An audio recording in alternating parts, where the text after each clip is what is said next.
The Cabinet has just had a long, detailed and impassioned debate on the draft withdrawal agreement and the outline political declaration on our future relationship with the European Union. These documents were the result of thousands of hours of hard negotiation by UK officials and many, many meetings which I and other ministers held with our EU counterparts.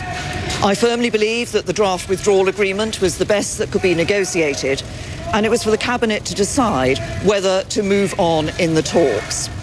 The choices before us were difficult, particularly in relation to the Northern Ireland backstop. But the collective decision of Cabinet was that the government should agree the draft withdrawal agreement and the outline political declaration. This is a decisive step which enables us to move on and finalise the deal in the days ahead. These decisions were not taken lightly, but I believe it is a decision that is firmly in the national interest. When you strip away the detail, the choice before us is clear. This deal, which delivers on the vote of the referendum, which brings back control of our money, laws and borders, ends free movement, protects jobs, security and our union, or leave with no deal or no Brexit at all. I know that there will be difficult days ahead. This is a decision which will come under intense scrutiny, and that is entirely as it should be and entirely understandable. But the choice was this deal, which enables us to take back control and to build a brighter future for our country, or going back to square one, with more division, more uncertainty, and a failure to deliver on the referendum. It's my job as Prime Minister to explain the decisions that the government has taken, and I stand ready to do that, beginning tomorrow with a statement in Parliament. But if I may end by just saying this, I believe that what I owe to this country is to take decisions that are in the national interest. And I firmly believe, with my head and my heart, that this is a decision which is in the best interests of our entire United Kingdom.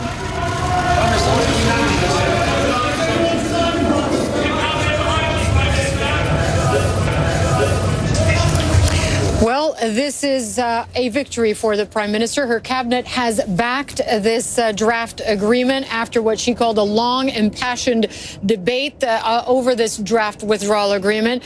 She has repeated once again that she believes this is the best possible deal for the UK, that essentially it protects jobs, that it provides security for the country, and is a much better alternative than crashing out of the EU with no deal.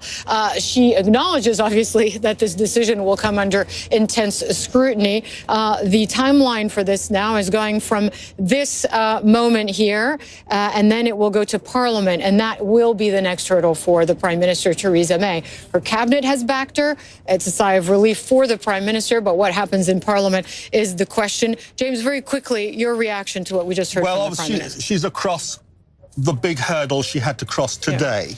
And she talked about there being collective cabinet agreement, which we'll have to see, but it looks like everybody's come round. There are no resignations. Overnight, the big problem is going to be whether there are now attempts to have a leadership challenge within the Conservative Party. She said... Despite this win? Because she said she expected difficult days ahead, and there is a strong mood in there that there will be an attempt to do that. Now, the question is whether now the cabinet really comes round, backs her fully, and crushes that attempt at a leadership contest on the backbenches. We'll have to wait and see. I still think, even if that is overcome and there isn't an attempt to topple her within the party, the big challenge for her now, she'll go to a summit November 25th probably, sign that, then she's got to vote in the House of Commons. That's the big question. Has she got the numbers? Right now, most people looking at this from inside that building behind us say she doesn't have the numbers. All right, we're going to have MP reaction a little bit later in the program. James Blitz of the Financial Times, thank you so much. You have been so helpful, and it was wonderful having you on the program to cover this breaking news. Bianca, let's get to you. Tell us more. So we heard from the Prime Minister, and we were discussing with James, No resignations, it seems, from her cabinet. That also is a victory for Theresa May.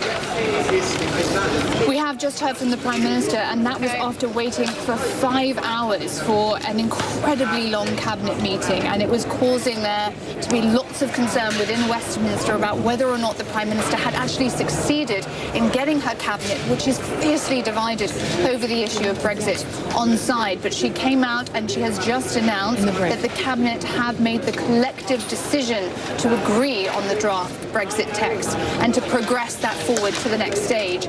She also says that she stands ready to explain hers and the cabinet's decision, and that will begin tomorrow in a statement to the House of Commons. And that, Hala, really does mark the next hurdle which she will need to surmount, and that is trying to sell the deal to the nation and to the House of Commons, which is even more split and even harder to deal with in terms of the Brexit arithmetic and whether or not she'll be able to pass this deal than the cabinet itself. In fact, Hala, the cabinet saw itself as something of a litmus test for whether or not this deal has any chance of getting itself through Parliament. So the Prime Minister will be pleased that for now at least she's got the cabinet on side and she can progress this draft text forward to the next stages.